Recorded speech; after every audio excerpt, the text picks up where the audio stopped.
한국거래소 관계자 여러분, 반갑습니다. 우리 센터장님 말씀을 잘 들었는데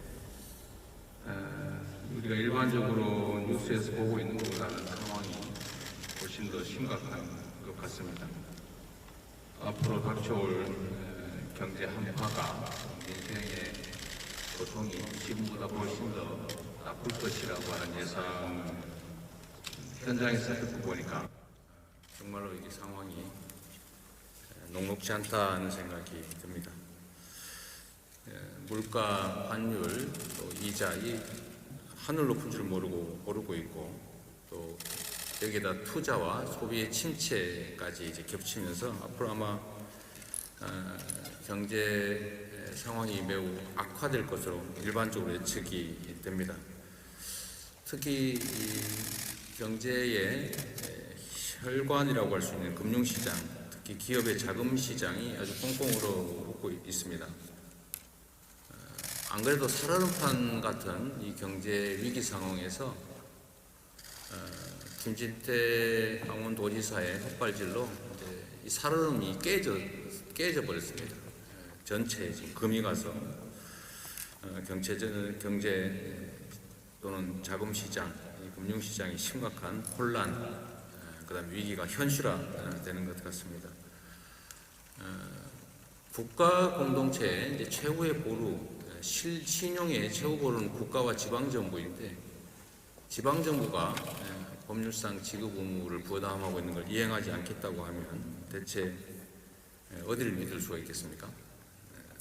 그런데 이 김진태 사태, 김진태발 금융 위기가 벌어졌는데도 정부에서 4주 가까이 이를 방치해서 위기가 현실이 되어버리도록 만들었는데 정상적인 국정인지 의심이 될 정도입니다.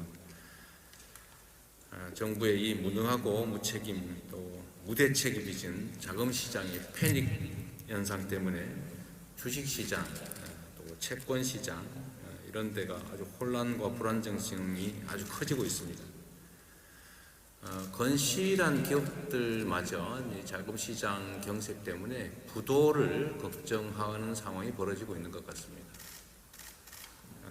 언제 어디에서 이 부도 사태가 시작될지 알 수 없는 이런 아주 극단적 위기 상황인데 현실적인 대응책이 좀 필요하다, 신속하고 또 강력한 대응이 반드시 필요한 상태가 아닌가 생각됩니다.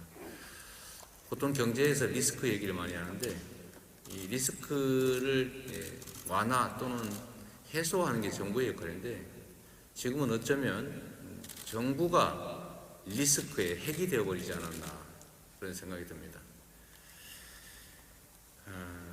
지금 이게 정확한지 모르겠는데 앞으로 기업들의 자금난이 점점 더 심각해질 것은 일반적으로 예상이 됩니다만 이 금융권 PF 대출 잔액이 이제 6월 기준으로 112조 원, 또 이번에 문제가 된 유동화증권까지 합치면 150조 원을 이제 넘는다고 합니다. 내년 상반기까지 만기가 돌아올 회사채가 70조 원 가깝다는데 시장 안정을 위해서 정부가 총력을 기울여야 될 때라는 생각이 듭니다. 사실 IMF 사태 때도 정부의 안이한 인식, 뭐 별거 있겠냐, 잘 넘어가겠지 이런 생각, 또 그에 따른 늑장 대응이 국난을 이야기했는데 지금 정부의 인식이 그와 비슷하지 않나 생각이 듭니다. 큰 문제 없다. 한때 우리가 많이 들었던 펀더멘털은 이상 없다. 이 얘기가 다시 또 회자되는 것 같아서 매우 걱정된다는 말씀 드립니다. 우리 민주당은 이런 민생의 위기, 경제의 불안정성을 완화 또는 해소하고 또 신속하게 경제 회복이 이루어질 수 있도록 최대한의 협력을 아끼지 않겠다는 말씀을 다시 한번 드립니다. 특히 주식시장이 계속 위기를 겪고 있는데 전부터 얘기했던 이 공매도 한시적 제한 이런 조치들을 얼마든지 할 수도 있고 증권안정펀드도 활용할 만한 상황인데 시장이 알아서 하겠지라는 이런 태도를 정부가 보이니까 시장의 신뢰도 점점 떨어지고 위기와 불안감도 점점 커진다는 생각이 듭니다. 할 수 있는 일을 할 수 있을 때 미리미리 해야 비로소 우리가 위기에 대응하고 극복할 수 있다는 말씀을 드리고 정부의 각성을 촉구합니다. 네, 고맙습니다.